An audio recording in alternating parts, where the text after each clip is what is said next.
up, our little honeydews, and welcome to Sippin N B, where the drinks are icy, the book talk is spicy, and the sarcasm is full. Uh, we are on episode 9, part 1 of who knows how many at this point, and we're your main bitches. I'm not Steph. And I am not Sam, but sometimes we are Steph and we are Sam. I don't know. Listen, we're doing an after hours recording. Already. Okay, so we finally made it.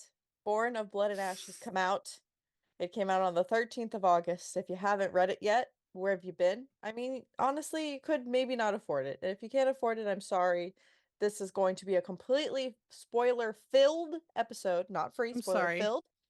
Who's Please. choosing groceries over this book? No, I'm kidding. I'm kidding. Don't go into debt, but still, like, I would have chosen the book over groceries. We did probably just a smidge. We didn't get that one snack that we really Yeah. wanted. Yeah.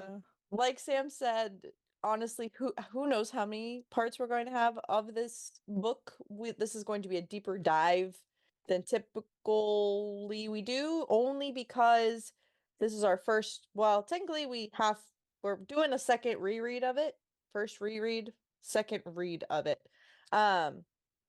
But like things that we've noticed initially, this, that, and the other thing, it's just gonna be deeper. I'm gonna feel like we need to talk about every single thing that comes up in this book because Jennifer really answered questions for us, but then also we have new questions, new theories, new heartaches, new I don't even know. Something I want to note that we will note in every episode. Honestly, we probably should have been reading these all the books, but like at least every episode in this series for this book.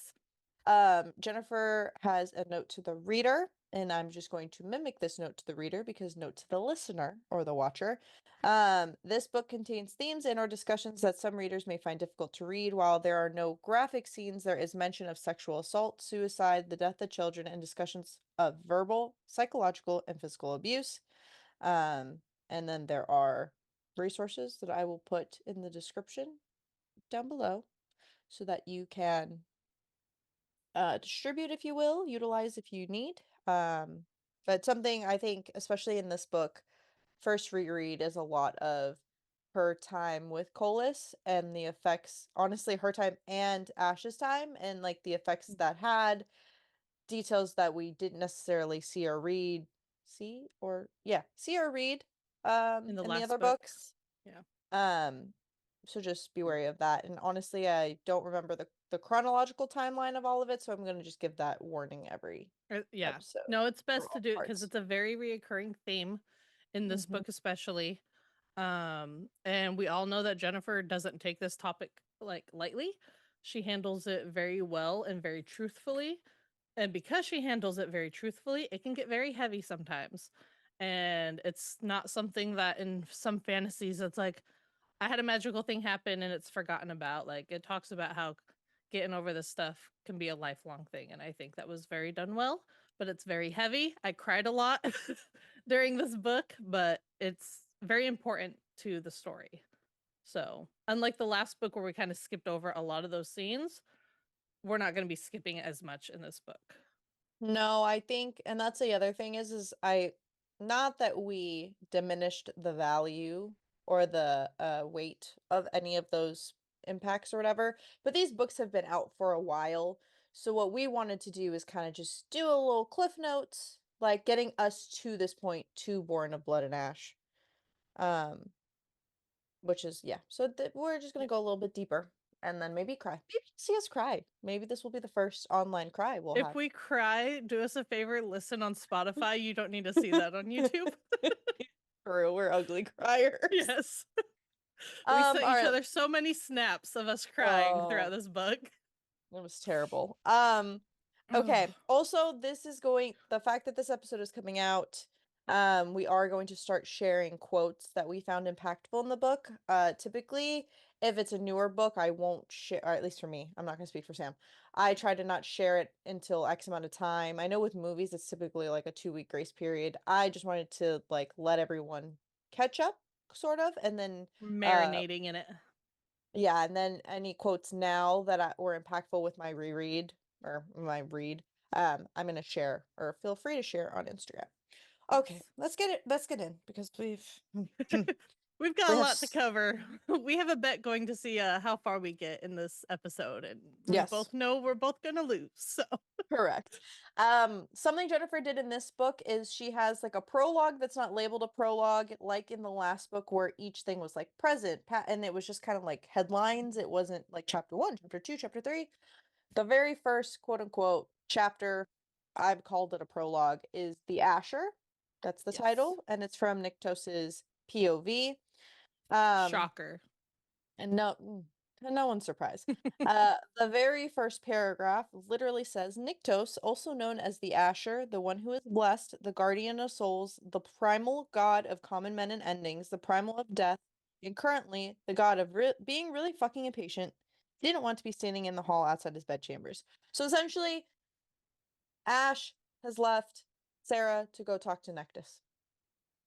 And I think that's literally, I genuinely think that was where the last book ended, was Her this waking like up the first her time. waking up, Yeah, and now time has passed, little bit of time, little bit of just a tiny bit. She like fell back asleep, and that's where we're at. yeah. And we love our um men not wanting to be far from their women because he's literally right outside the door, and that he's like, I need to be back in there. Like he's antsy.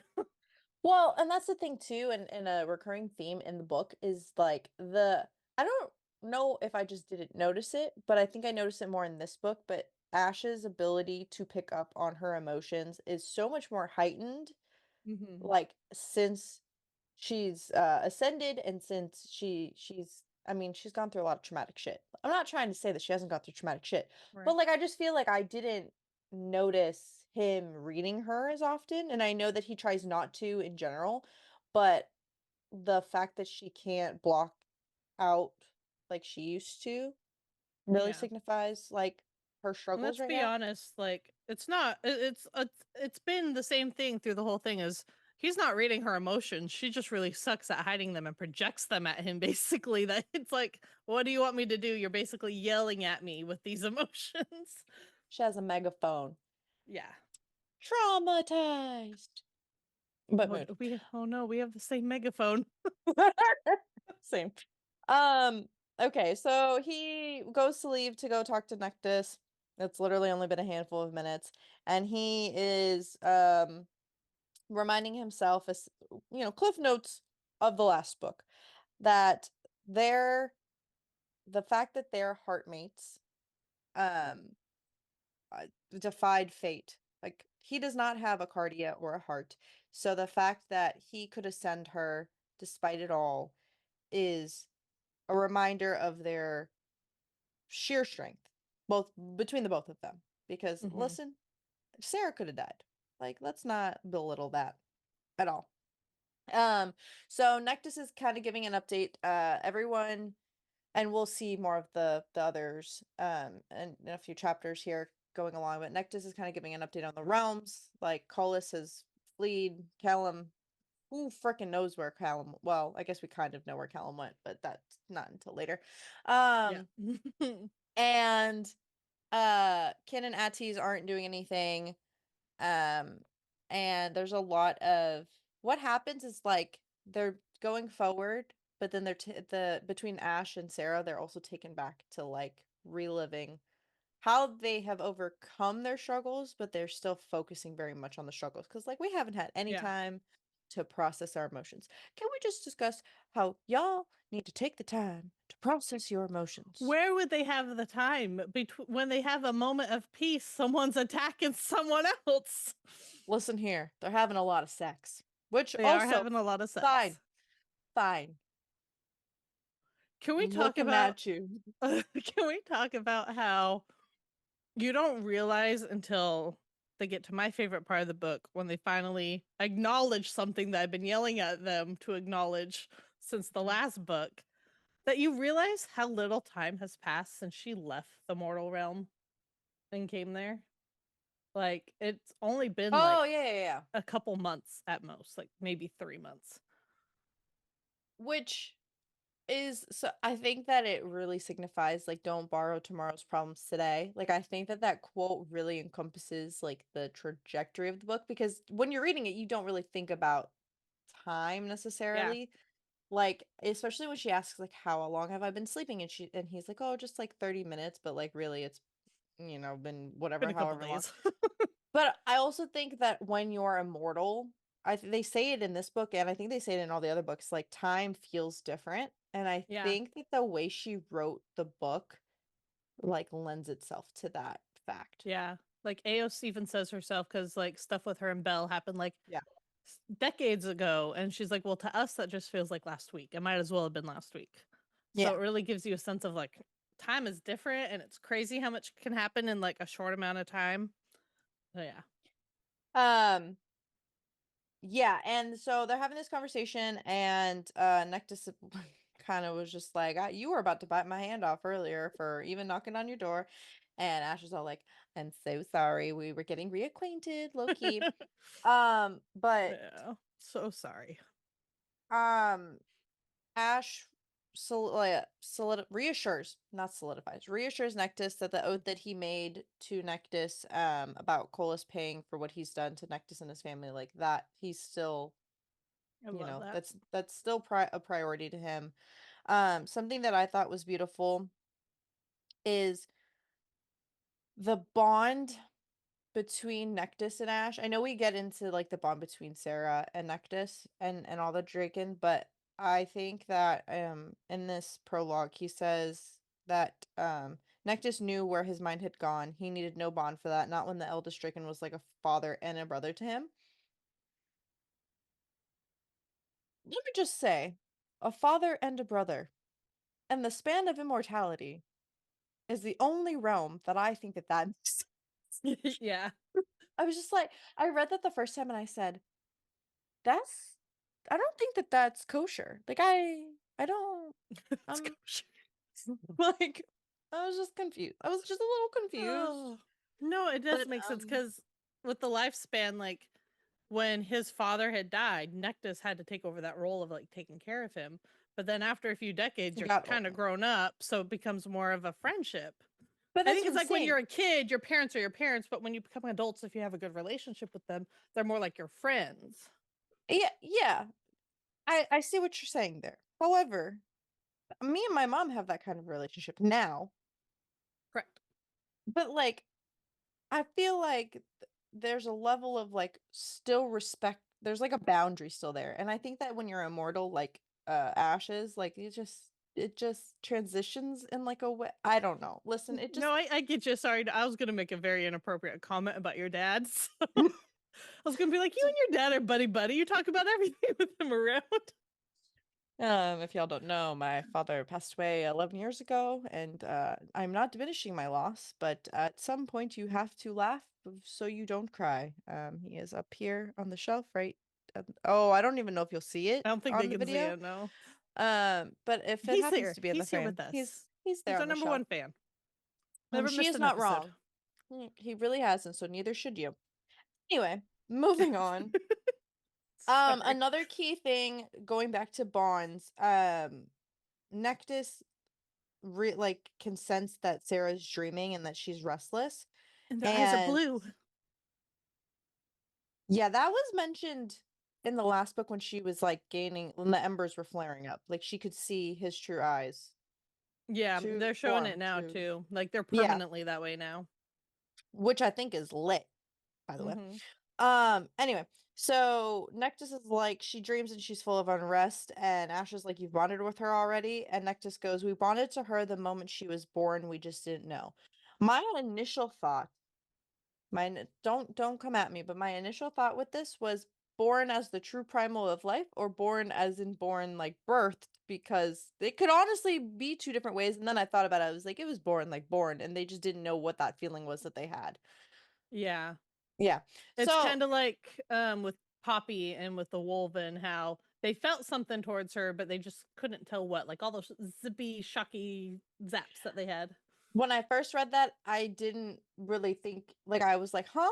And then who does she touch? She touches somebody and they had like a shock, and I was like, that's full circle. I got where I see where we're going now. Just funny Um, with it being full circle because we're back in time technically, but continue.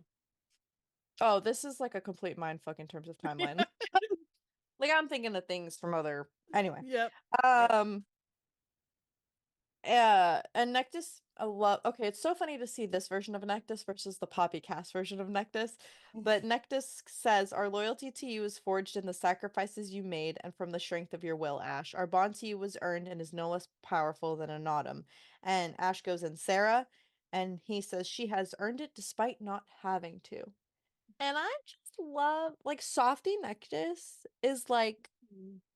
And then he I says, take care of her. And it's just like, oh, he's daddy neck this, but not in like a sexual way, just like the actual like dad way. I mean, correct.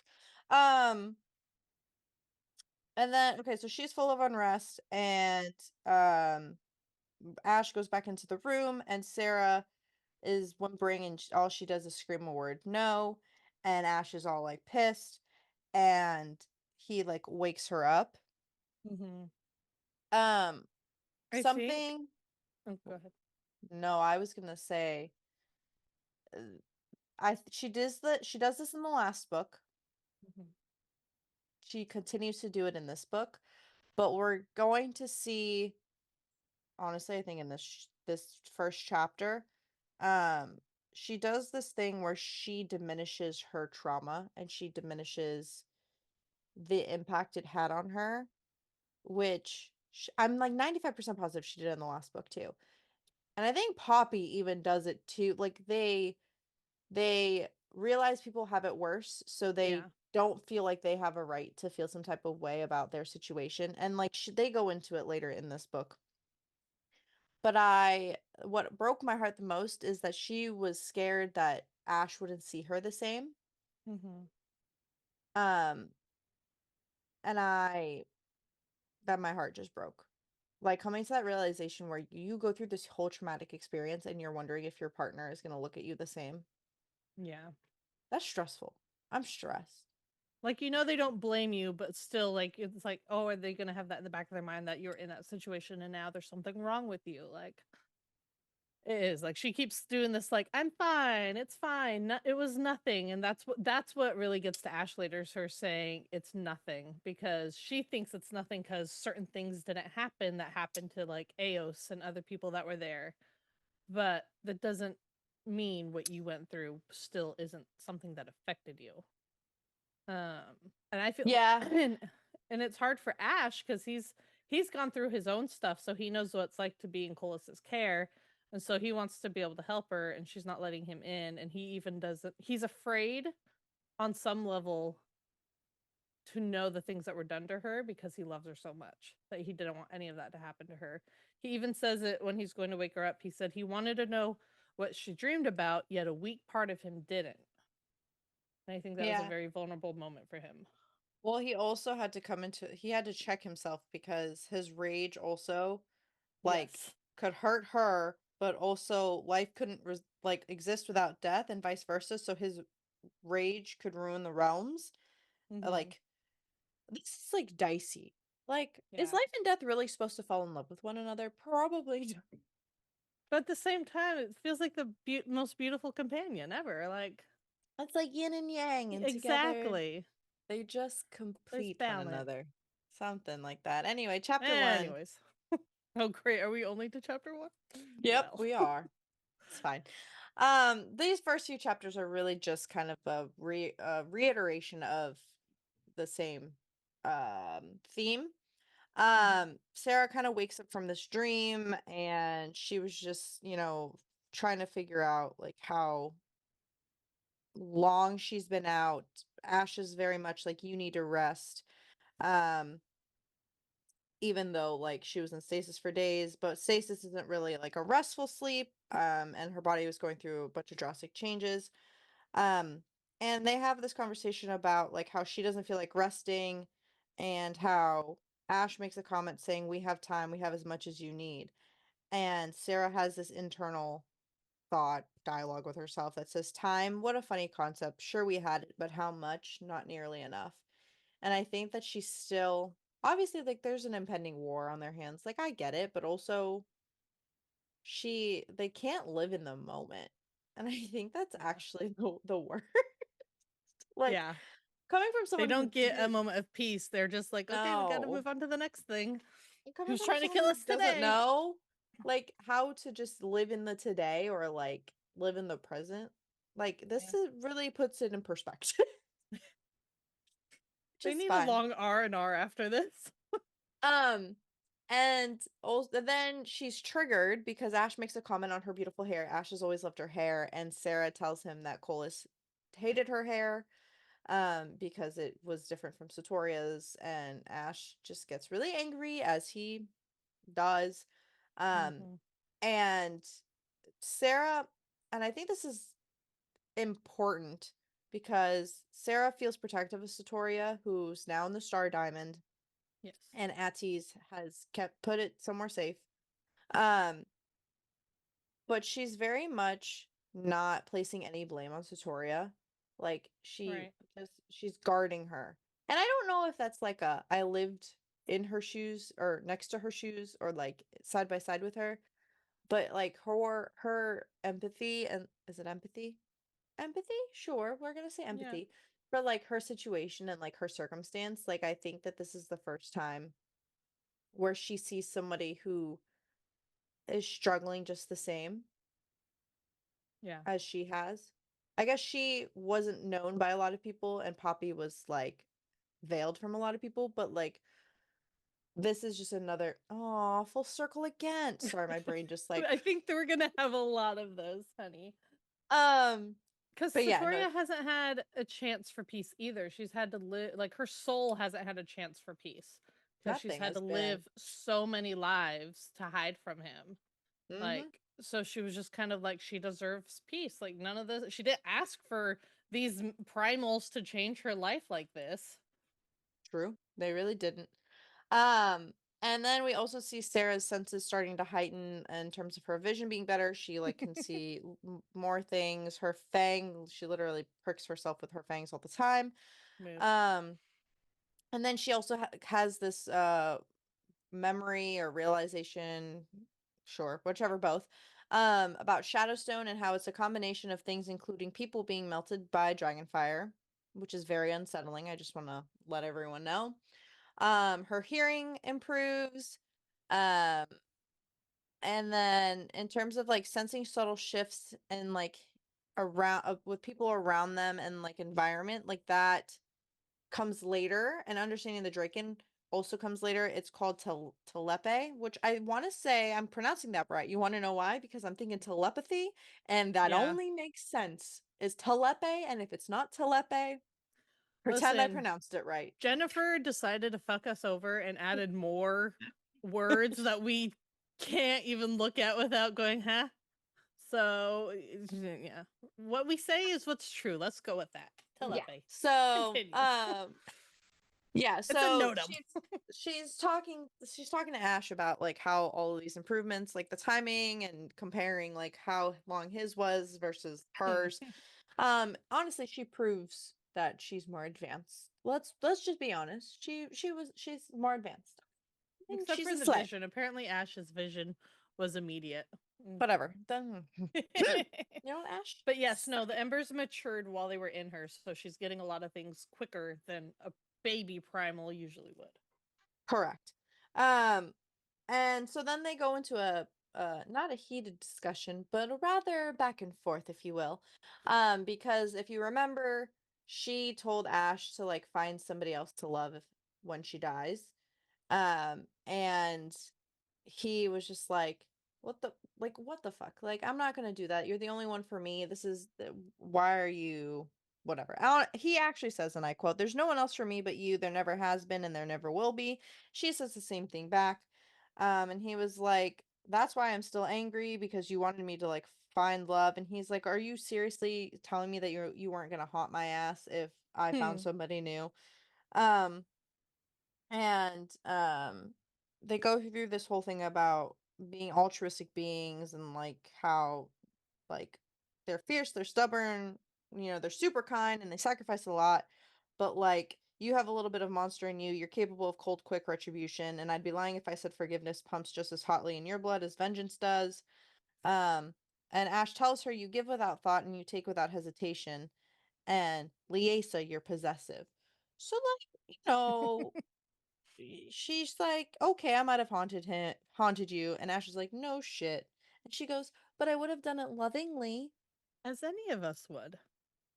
I don't know if I probably would have just been a vengeful bitch. But let's be honest.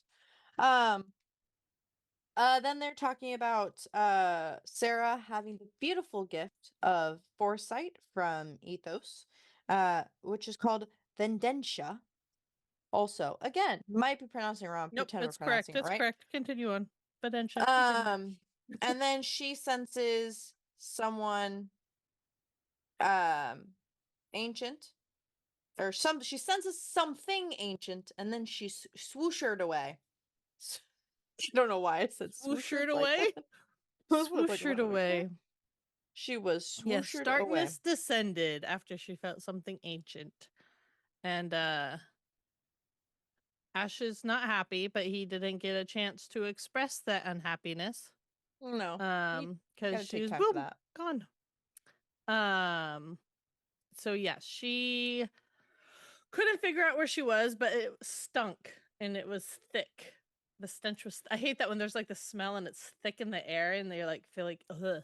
Anyways, um, but there were two pinpricks of silver light, and it looked like their eyes were glowing like ether. Basically, it was people. It came to be that it was the riders that we had seen. Um, not in the last book, but the book before that. Um, in the Flesh and Poppy Fire and series. Cass. Poppy and Cass had, didn't they? Aren't there statues that they run into? I don't Don't remember quote me it on that. ever. I don't Maybe it remember was them Flesh and coming Fire. across the riders, but it wasn't. I don't think it was in Flesh and Fire. I think it was in A Light in the Flame. That's what I'm saying. I feel like they were Yeah. mentioned, but I don't think they were like we didn't interact with them, but I think they were mentioned in one of the previous books. No, they were. We interacted with them because when Nectis and Sarah go to the pools to find out where Oh, I'm Delphi talking about a is, different they book. pass them. Yeah. I was talking about something else. That's They not where my but mind went. it was just a brief moment that they saw him. They didn't do anything. Didn't nothing. Well, no, they bowed to her, and Niktos was jealous because he was like, "They don't do that for me." Mm. um, but yes, it is war, pestilence, and hunger. Because I am I not really going to thought attempt. I was you were about to, gonna and then I was like, "Nope." Oh, I was about to say, "Puh," and then I read the rest of it, and I was like, "No, I'm good." War, pestilence, and hunger. The riders of the end of everything, only summoned by the true primal of life. can I just They make a just comment real quick? always. You know that these bitches gonna come back in this next book. Primal of blood and blood. Of Hold on. course they are. Primal of blood and bone, bone and Ooh, are blood, they gonna test bone and. Poppy when she wakes up? I don't know about the testing part, but like, I think they're gonna be called to action. Oh no! Oh, Wait, that means oh, I don't know if I liked that. oh. Never mind.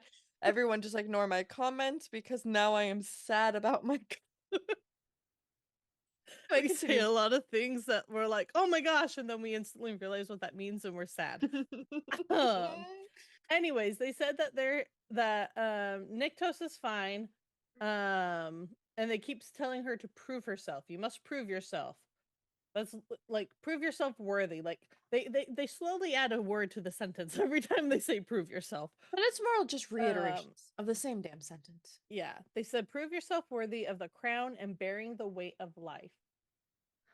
And then she realizes she's near the abyss. She thinks she's like in the abyss or at the edge of the abyss.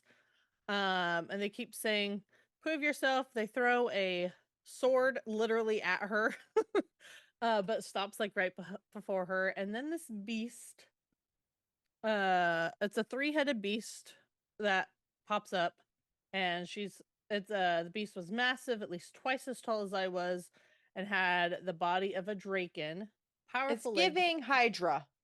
Yeah, powerful legs, sharp claws, could not only clearly slice through flesh. Um, ugh, Hydra. Mm-hmm. It's ugh. giving Hercules. Yeah, it's really big. It's really gross. It's got a spiky tail, multiple heads. So it's giving like Hydra, but also, am I the only one that thinks of Fluffy when? Oh, I saw Fluffy first, and then you said tail of a draken, and or a body of a draken, and I said Hydra. And Yeah. then, yeah, I did think Fluffy at first, but it Uh, ain't.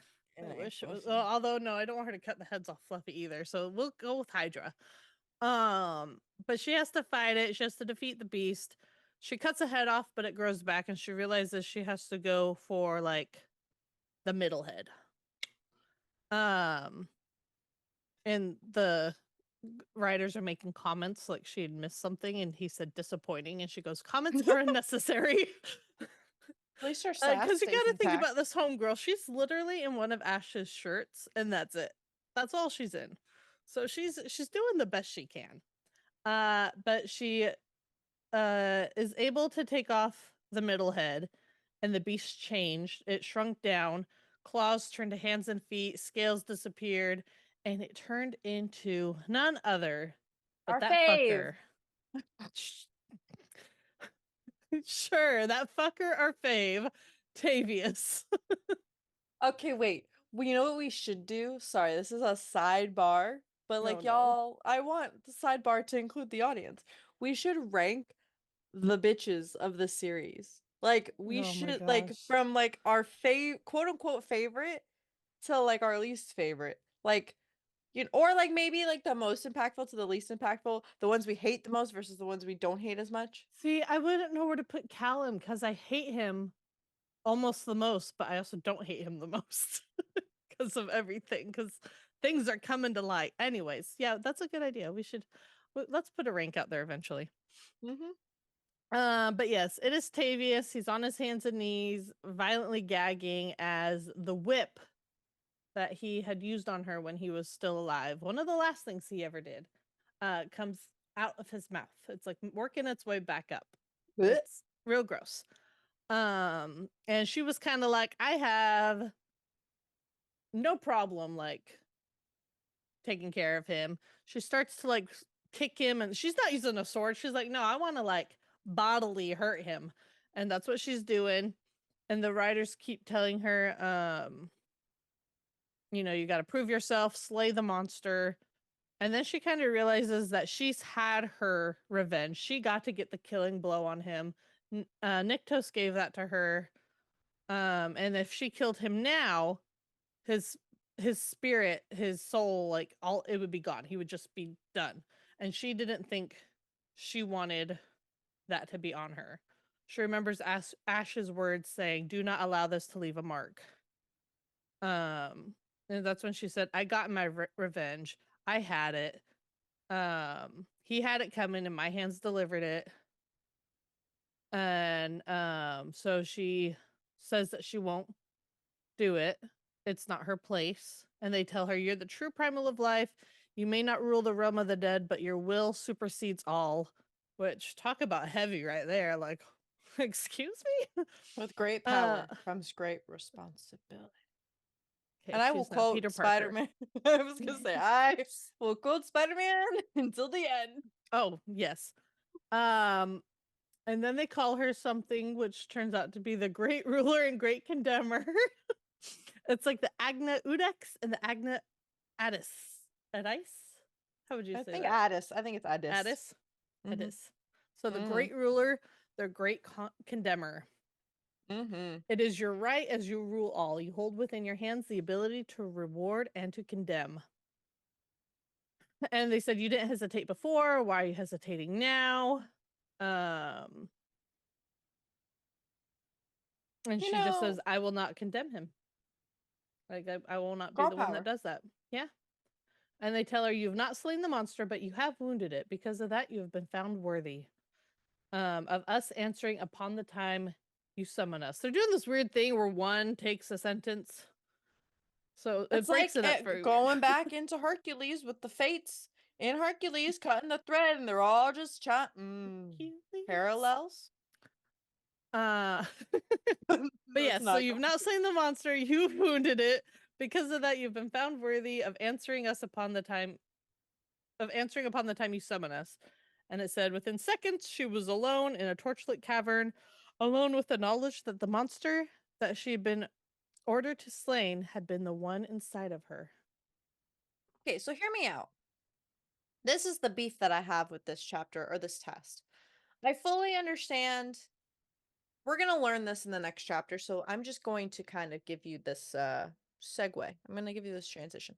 But we find out that Ethos's monster was his ego, Mm-hmm. something to that effect. Yeah. She can't. So if she had stabbed herself, like, how do you rectify the monster inside you? Number one, everybody got a little bit of Right. monster inside them, which is Oh, something of Ash course. says, period. But, like, in what world or in what way would it be classified that she slays the monster? Because if she low key, like, ends herself, it's just a test. So, in theory, like, the sword would disappear, or it wouldn't actually pierce her heart, or it wouldn't kill, whatever. But Yeah, is how are you that what supposed they to were going pass for? that test? Like that test. Like ego, you can in theory, like they could set it up for something different. But Right. like if you're trying to kill the monstrous part of yourself, like that to I me was wonder sus. part of me wonders if she was supposed like there's two ways you can look at it. Was she supposed to kill Tavius? And the fact that she later says that she's kind of like Tavius in the way of how she is and how she's like Colas. And maybe so she was supposed to kill him? If he Or was a representation of her, yeah. hmm, But you would we'll think then never if he know. shrunk down, it would just be her in like her cruelest See form. what it could have been is like she refused to do Tavius or she sliced Tavius and then it was like a mirror of herself. Yeah. You know what it That would have really gave me though? It really gave me Favra having to look in that mirror. mm-hmm. Yeah.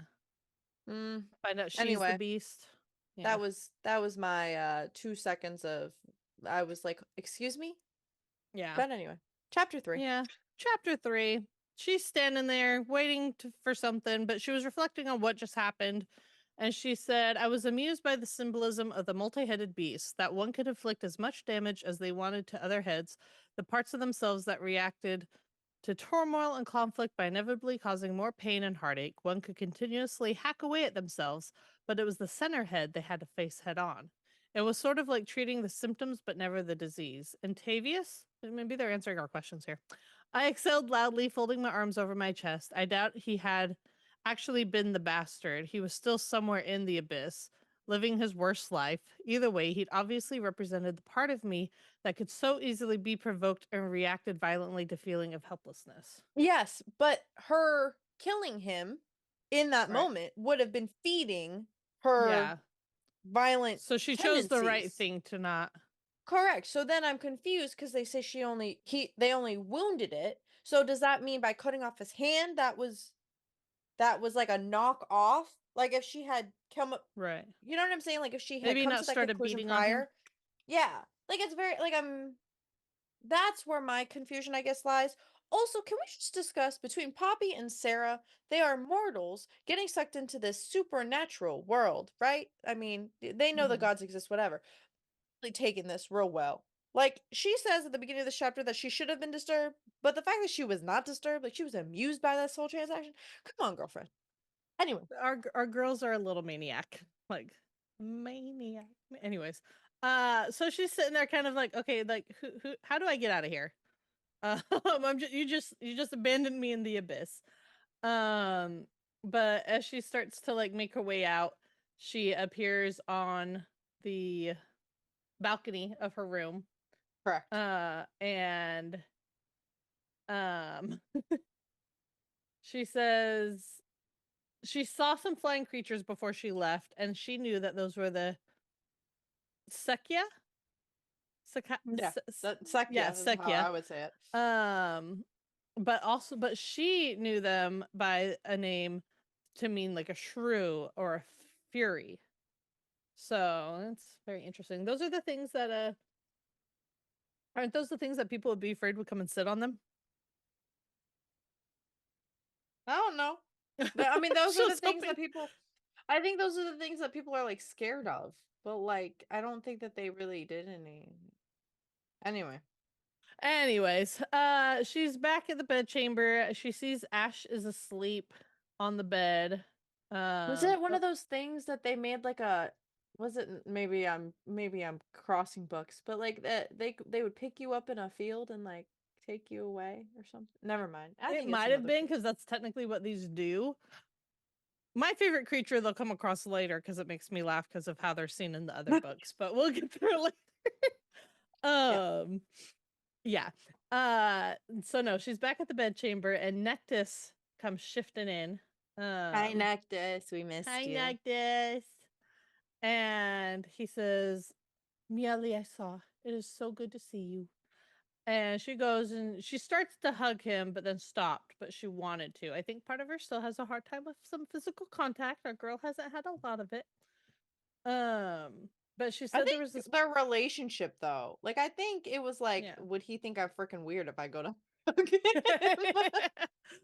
uh, Which Noctis attracts. yeah. I think she thought it was weird that she wanted to hug him because she's not usually like that. But then she recognizes and she says that there was a bond between us that she didn't share with Ash. And it's not even because of the bond between like her being a primal and him being a Draken. It's that bond that they created when they went to the pools of Divinash and he learned that stuff about her and told her that he's always there to talk to her. And he had told her at that time that not everyone can always be okay. And if you happen to find that you're not, you can talk to me. We'll make sure you're okay. That's the bond that they have forged. Um, Beautiful bond. yeah. He just got back from the mountains and they're saying it's good to see you. Um, and she's saying, I'm not sure what will happen. And that she's not sure what's wrong with Nyctos. And he says that he's asleep and everyone in the palace was put to sleep. And that's the same thing that happened to Ethos. Um, but they're talking about everything that happened. She called him middle aged. Well, True. no, she called him old. He said, no, thank you. I'm middle aged. So he's old when we get to Poppy. Has to be old when we get to Poppy. oh, it has to be old when we get to Poppy. Hopefully. Um, Well, but does I that mean love, Reaver's gonna be middle aged? Anyway, continue. yeah. Oh, I don't want to think about that. No, I think no, because they say that he's still young. That's why he can't summon pants. I know. I'm just continue your Shut up. discussion. Um, they're talking about the breeze because there's a breeze again, and he said, "My daughter touched a blade of grass today, and it will soon see clear water coursing through the lands. That is what your strength of will and his love has given my child. That would not be possible without the two of you. You survived." He persisted. Through love, all Jadis is probably ate possible. the blade of grass. Honestly, let's be real. Also She, true. I also just crossed two books. Let's not talk about it. yeah, well, that's shocker. I mean, it's not a wrong quote. Through love, all is possible. They were Anyway, saying she was saying how we didn't know it would work, and it wasn't much. And he was like, "Excuse me, you would have died. His pain would have turned the realms to ruin. That's not nothing. That's everything." Like, bitch, slap her a couple yeah. times. Like, get together. She's doing the thing where she diminishes her impact and her value. Yes, But, you know. and he even tells her that um, because he says, because she said, I was prepared to die. I'd accepted it. I didn't give up. I gave in. And he said, so did Ash. You both gave in. And she's like, that's one way of looking at it. He said, I don't think it's possible for anyone to be as uncomfortable when being praised as you are. Accept the praise. You've earned it. Yeah, I we love don't know that. how to take compliments. It's fine. No, no. They're talking about the writer's test, and she's like, you don't even know I passed it. And he's like, I know you're worthy. Like, I don't need to ask. Which I Hmm. love. I love his confidence in her. Like there's always that confidence. Yep. They talk about the foresight and how it was with Ethos, and she's kind of learning more about the power she's gonna get. They talk about how they've matured. Talking, they're just Ash is sleeping, so they're catching up. Yeah, that's really like uh, a catch up and like kind of her get like the yeah. questions that she had with Ash, she's asking Nectus because he knew that Nectus would have more Mm-hmm. of an answer for sure. Yeah, and they're talking about like the monster inside of you. And they go back to Ethos and what he went through, and they said Um, he said, "You are not without flaws, neither was Ethos. That did not make him unworthy, nor does it make you unworthy." And she said, "But was Ethos's monster a cold, murderous part of him?" And he said, "His monster was his ego, like we said, a trait shared with his brother, and luckily not passed down to his son. Ethos was not perfect. Ash may not have seen that side of his father. He was a different man by then, but he had an ego on him only rivaled by his joy in giving life. And doing that, creating and restoring life, fed that ego. It took him many lifetimes to tamp down the need to entice that monster, which is probably why he made so many creations, because he was trying to give life to different ideas, and that was part of his ego. It said his false belief that there's good in all living things, no matter how many times they show that all that is left inside them is raw. I don't think you will have the same problem, will you? So perhaps that monster will be your savior." My statement question. Hmm. He made a bunch of, things.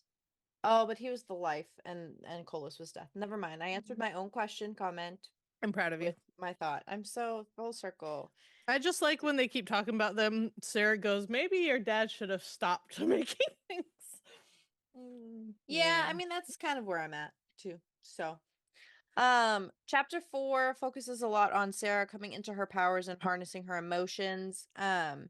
Nyktos he wakes up from this Sandman sleep, as I would like to call it. I am trademarking that right now, even though that's probably already trademarked. I was supposed to Um, say. and he's like freaking out. He didn't know what happened, so she's kind of catching him up on well, oh, catching him up on the riders, not writers. We're not writers. We are riders. Anyway, um. You good now? I'm having a time. Um, anyway, they are talking about he is Loki uh hungry and he's like, I don't want to hurt you, and she's like, you won't, and he's like, you don't know that. And her sense of security and safety with him is astounding, especially after all she's been through. And like we see more Yeah. of the trauma come up a little bit later, but um then they have some beautiful times together. Beautiful Um, times. and then after these beautiful times is when she kind of fills him in on the writers, and she um told him about the realization that Tavius is still in the abyss, kind of, that whole background story. And he goes, "What did I tell you when it came to him?" And she said, not to let him leave a mark. And Ash is just like, that hasn't changed whether it was really him or not. And honestly, like, I understand. I think the beauty of having someone like Nyktos in her life is that he bears the scars of his obstacles. We'll say obstacles. But Right. he bears those scars. And I think that having somebody like that in your life to tell you, like, hey, like, I've already been through this kind of thing, and this is where I think you see a lot of how he still sees her the same. Like, Right. you have monstrous tendencies, but that doesn't make you a monster kind of thing. Um, and she's pretty much telling Ash, like, I'm not the same as you. How I was raised and the choices I made, or if I was born, or if the Ember's like, I don't feel the same way. I don't feel things the same way you do. And she's like, there's no way you haven't sensed that part of my soul, and you don't have to lie. I don't want you to, because God's the fact that you must have always sensed it, yet still accepted me, makes me love you even more. That's kind of sad that she thinks that. Correct. And he goes, Colas is someone who doesn't feel empathy or regret. Kin doesn't. Vessis is another. Are you like them? And she has this internal dialogue of like, I was nothing like Kin or Colas, but Vessis, she said after she told me she'd level half her court when Colas brought Satoria back? Our violent reactions regarding the ones we love is something we have in common. And she's like, we did have that in common, but that was the only thing. So she tells Ash, like, no, I'm not like them. And he's like, you just carry those marks differently. The fact that we're even having this conversation proves that. All of us, the good and the bad, are a little monstrous. I am no better than you. And Correct. he's like, um, he's like, they don't define you. They are not the sum of who you are. They never were. And Sarah goes, "Do you believe that about yourself?" to Ash. And he said, "I'm starting to." And she's like, "Well, what changed that?" And he says, "You." And he says that someone like you couldn't love me if I were the sum of the worst things I've done. Ugh, I love that quote so much. Yes, that is why I read it because it was beautiful. And then they found her worthy, blase squaze, dust, Shocker. yeah. Um, oh, no, I was right. Monster under the bed. Lathan used to experience the feeling of not being able to breathe before falling asleep, leading him to believe it was the Sekia. Never mind, sorry. In my head, that correlates to monster under Okay. the bed. Um, don't ask me questions. Um, but You were anyway, on that Monsters Inc. ride a little too long I during your think vacay. so. I really do think so. Um, but yeah, they're going back and forth about, them being good people, et cetera, et cetera. Um, and he's like, "You don't need to thank me for speaking the truth, nor should you ever feel like something is wrong with you, especially when it comes to this. Anyone would be nervous, in terms of being queen of the gods." Hmm. And like the magnitude of like her having a lot of power is very, very real. Correct. Um, but I think that the fact that she's so concerned with becoming a monster really helps humanize her, which is really funny in a fantasy book, but like humanize the fact that like she could hopefully recognize and won't become one. So we'll see. And then the primal form penis. Yes. Yeah. Oh, that's a great conversation though. It's so funny. Uh Yeah, you know. she tells okay, I will say this conversation because Go I for think it. it's hilarious.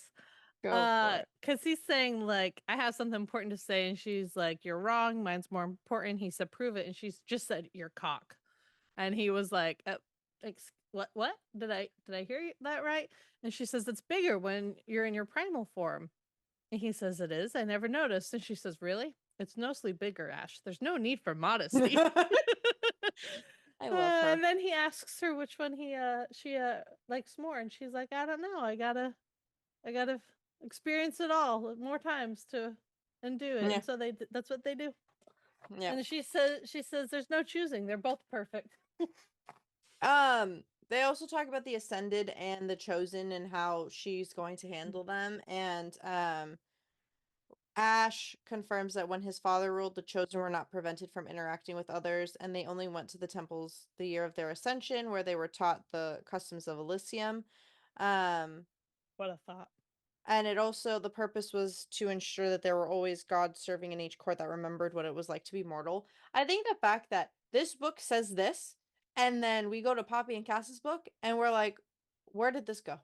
Well, I guess she was deleted off of Eternity. So, like, I don't Well, know, they I still guess had if her someone as the primal. It makes you just wonder, like, what happened between the two to make it like go away. fun fact, we don't know yet. Yeah, we That's still have not an we got answer. so many answers, but so many more questions. Correct. Um, anyway, both of his cocks are perfect. Love that for her. Um, Must be. and Never mind.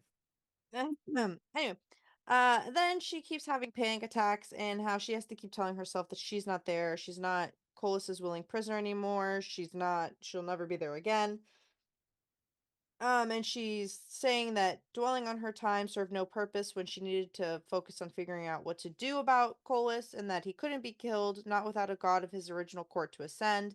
And even though Ash carried embers of death, he didn't count. Oh, no, wrong court. Sorry, I just had a mini epiphany. Um, and so she's like searching her mind with all this foresight and intuition and knowledge that she has, but there was so much information there. And she came to the realization where she understood why Ash and the other primals used weapons instead of the primal essence. Like, using that raw energy against one another impacted the realms, usually manifesting as severe weather events. So the fact that they do all of this and it's like it made me think about my own, like, my earth life, and it's just like, oh, there's a hurricane coming. What do the gods do, huh? Who pissed who That off? lightning storm we just had. Mm-hmm. Hmm. Yeah. Um, It and then makes sense she's though, because I've always wondered, like, why are they not just using their primal energy against each other the whole time? Why, like, they have this cool magic, but I like that they explain that because a lot of yeah. places won't explain that, but explains that no, like, it will tire us out that much more that we use it for the big moments when we need it. Yeah, and I also think that the bringing somebody back, like Hmm. like another human, it kills another human. Like I think that that is also really important to know, kind of thing. So she's taking all of this knowledge in her brain meat that she's sifting through, and she's trying to figure out like what was Ethos's plan. Like he wouldn't have risked the destruction of realms by creating the only weapon that could get Colas.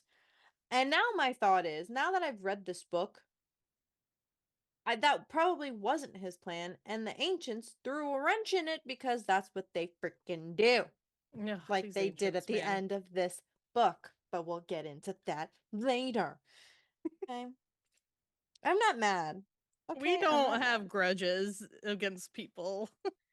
No, and then she has this like want versus need to do like Kin needs to pay for what he did to Ector, Orpheus, and Ios and so many others. Like she realizes the magnitude of her power, but she's keeping herself in check for the most part. Um and she's realizing all the responsibilities she has, and she's like, I didn't need intuition to tell me that there would be no abdicating the throne. There would be no period of adjustment. This was my present and future. There wasn't time to pretend that my entire existence and that of the realms hadn't changed, or freak out in a spiral of self-doubt. Well, you're low-key doing it right this very second, honey, but Honestly, though, that's probably the best because we know how you and I are when we get a moment to ourselves. That's when the spiraling happens. She's so busy, she doesn't get a chance to do that. correct. And you know what else she hadn't had a chance to do? Look at her damn self in the mirror. And then now she does.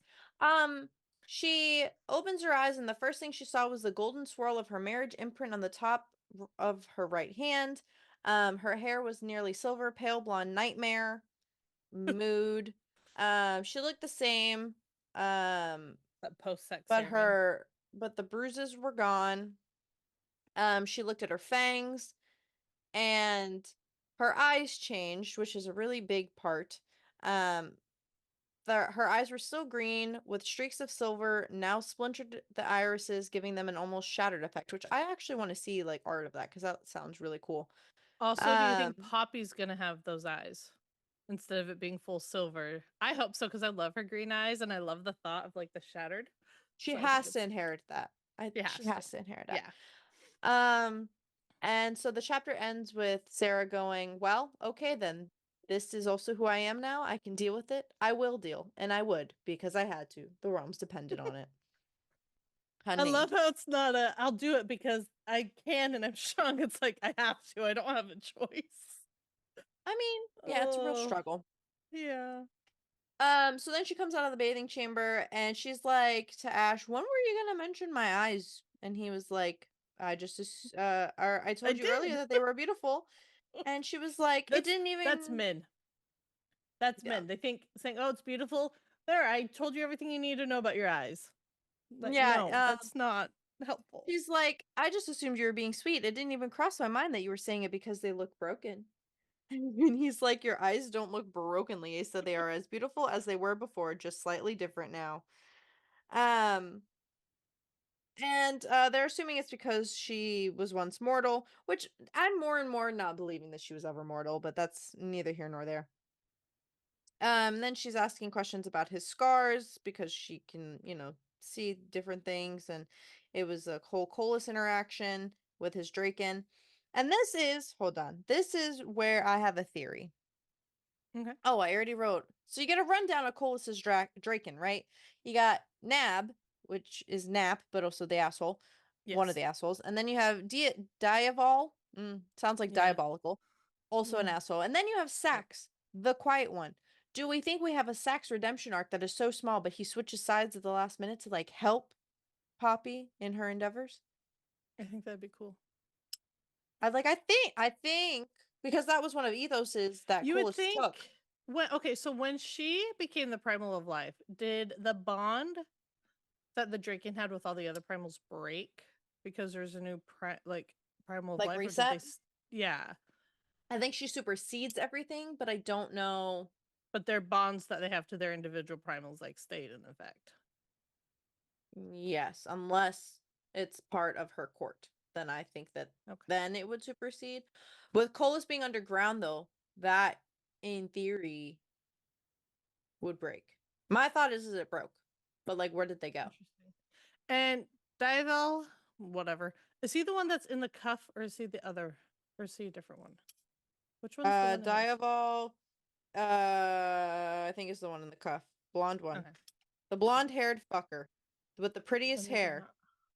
not. When I tried to escape, he was When with Elias when she got caught, and then that's the one that she hit with ether. yeah, we'll find out later when they fight and he comes out of the cuff. Okay. Stop clicking your pen. Hearing, see, that's even worse. It's even worse. Anyway, I'm a fidgeter. um, so then they start talking about Atti's, in terms of her being a baby primal, and they have this whole discourse about being a baby primal, and she's like, "You're still mad at Atti's," and she's like, "At some point, you need to realize that he didn't betray us," and he's like, "I realize that," and she's like, "But," and he's like, "But that doesn't mean I can forgive him for placing you in Colus's hands, especially." Just trying to save the Shadowlands. Like, I low key, I get it. Like, I don't like Oh yeah, it, I see both sides. It's very, but I get it. yeah. Um, So then here is the problem. This is the T. Remember how there was that promise that was made? Not made yet. It's gonna be made. There's a promise that's made that Poppy has Kieran make too. What if Mm-hmm. it's a reverse role here? What if, because Ash talks about how he would burn the realms to XYZ if something happened to Sarah. What happens if it's really him? That's the problem. And something gets Who, triggered. Cass? No, Nyktos. Oh. Oh no, but yeah, but what happened? No, I think Cass would also burn the She's a realms, but happily I ever think after rider, though, so I don't think anything would happen to Nyktos or. like death. I just mean like maybe that's why they go to sleep in the first place. Oh, Like Poppy and. I know that Sarah Yes, you is like have a erased big. from memory. I don't know if you ever talked about it, but Steph has a big theory that Poppy and Cass go to sleep. Like, and that's why the next books aren't about them. Oh, yeah, they Yeah, I could don't know if enter you've ever said it Arcadia before. together. I don't know if I said it. That's a hot take.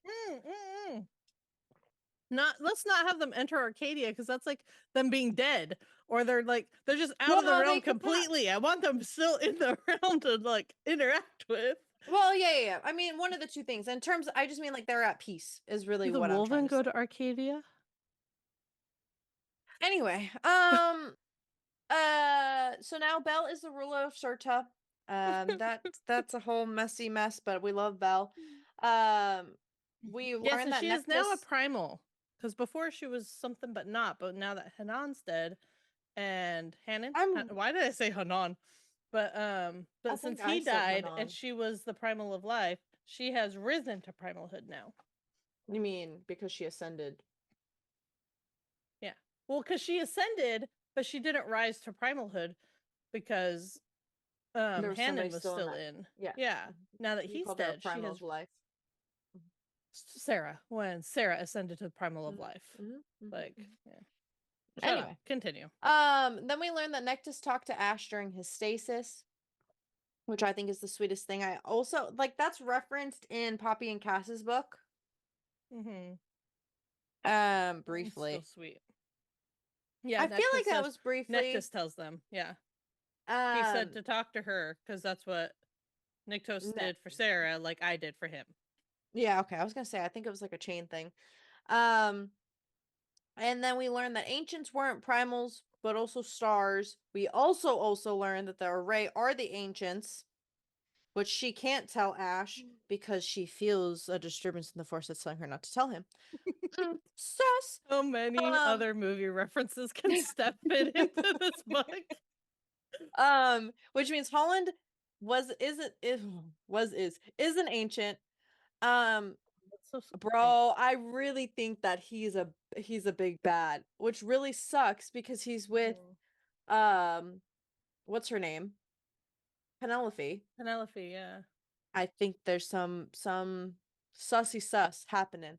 Um And that ancients waking up essentially will signify very big bad end of realms type stuff, which leads me to think, Poppy, what are you gonna do? Because we already know when Poppy ascends as this primal of life and death, like the ancients are gonna wake up. So now the question is, not all of the ancients are bad. We learn that later, I think. Where like not all of them are bad, some just went to sleep. But I think the big bad ones are the ones that are gonna come and end the realm. So I Yeah. think that that's why they're gonna call upon the Riders Guild. Ooh, Anyway. you think they're gonna call upon them against the ancients? I don't think they have enough power. I think it takes all of them plus the riders, and they're gonna lose people in battle. Oh, If we listen, okay, let's ignore that part. listen here, Jennifer. We still got that protection on Delano. Yes? Okay, good. Glad we're there. And if you don't, you find that production on Delano. Okay, okay, then we won't have problems. Then Ah, Sarah tells Ash about yeah, whatever. mm, the Lying girl. for Sarah. And Sarah telling Ash that Callum is Satoria's brother, which that was a big truth bomb that like we've already had to deal with, but like now Ash can deal with it.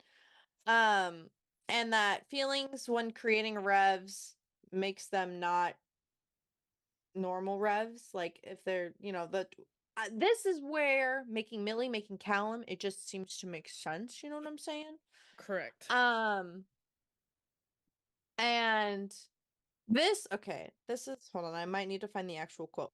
But I think this revenant thing, when you bring them to life or create them, whatever, and you have feelings, there's some Millie Callum parallel that I really need to that's why like maybe we'll get a Callum redemption arc, but like maybe we won't. I have no But idea what to think also, about Callum. I I'm gonna say that oh, a lot, but I really don't know what to think about Callum right now. me neither. Oh, also going back to the ancients, there's a quote here that says, "If they awaken, they do so as Unia and Aram, the ruin and wrath of that once great beginning," which also just ties in the fall of ruin and wrath, which is another Jennifer book, which we haven't read, which didn't really realize it was connected. So now we have to read that book. Yeah, I don't think any of us really realized that that's what that book was supposed to go. But she put ruin and wrath and fall of ruin and wrath so many times in this book. I think she's screaming at us at this point. Go and Correct. read that other book. Correct. So, and that's based off of what we've seen is on the ancients and the backstory of the Ancients, ancients yeah. and the origin of the Yeah, we don't know if it's like a prequel to the prequel or if it's like future time. We don't know. We just know it's supposed to be about the ancients. So yeah, Yeah, and that's a whole nother world that we're not reading that yet, but that's just we're too something scared to read that right now. if y'all want to read it, that's just another thing. Yep. Um and so then we talk about talking she's they talk start talking about the like her experience with Colas, and she says that Colas wanted to believe so badly that she was Satoria, and that kept his temper in check, and um Ash says most of the time. And Sarah goes, "The bruises you saw when we dreamwalked happened after he took me to Hygia and summoned Phanos. And after the Serene transferred their essence to me, I saw my chance to kill Colas, or what I thought was my chance, so I grabbed a Shadowstone blade and stabbed him." Um, and she goes, "It wasn't a very well thought out plan. His reaction was immediate. I don't think he even meant to hit me." And Ash goes, "You stabbed me, and I did not strike you, Sarah." And my and she goes on to say, "All I'm saying is what's caused the bruises, and even then that was it." And she's so belittling her experience, and it shatters my heart. She like excuse she doesn't excuse him, but she excuses and The diminishes situation. the situation she was in and what happened because she truly believes that she should have been strong enough to make it through it because that's what she was trained to do. And she's just like, that was it. No big, like, not even no big deal, just kind of like, that was it. Like, any, mm. And the chapter ends with Ash asking, what else did he make you do? Which opens up chapter 6, but I feel like that's going to be like a big old transitional period. So I think we should probably end this episode here. Wow, we didn't even make it to chapter 8 that we said would be our. We said, oh, we'll make it to chapter 10, but really we'll only get to 8. Chapter 6. Listen, we could try to do it, but I feel like I don't No, want to. I it's think this is a good place to end as it's a transitional because we haven't met up with all the people yet, and I feel like that'll lend itself to the next discussion. it's fine. Um, Also, technically, we made it to chapter 7 if we count the prologue. It's not a chapter, honey. I'm just seeing how It is long a this chapter. chapter is. Um, That's fine. I haven't reread past her anyway, so yeah, so let's do that. So part 1 will end here, which honestly I feel like we didn't cover a lot, but I feel like we also covered a lot. So this is just our intro. We're deep diving, y'all. I don't know what to tell you. We like to it's gonna talk a be. lot. We're gonna do honestly because this book is new. If it weren't new, we would probably be giving ourselves much more grief about it taking so long. Yeah. But because it's new and we're combining it with the other books and what we know in visions and thoughts to come, it's Theories. gonna It's take a just a lot. lot. Yeah. So, that's it for part 1. Part 2 will be out next week. Yes. If I'll try to put all these out as we record them, but given Our that it is schedules are funky already right now, so yeah, given that it's yeah. already pretty late for me on the East Coast, and I want to get this out to y'all as soon as possible, we'll put this one in there, record another one, and we'll pump out a couple episodes probably this weekend so that we can keep talking, keep the Yep. discussion going. But until then, sipping and bitching on everything, Instagram, TikTok. Um, oh, I also have a sidebar thought that I need to talk to Sam about. Another way to interact with y'all. Um, and we'll catch you for part 2 very soon. Fall flavors are coming out at places you love to go, so make sure you go get some because we love fall. Oh, we do love fall. So Yes. happy almost fall, y'all. I'm putting my Halloween decorations out right when it hits September. Oh, I have no yes. regrets. All right, we'll catch you later, bitches. Bye. Bye.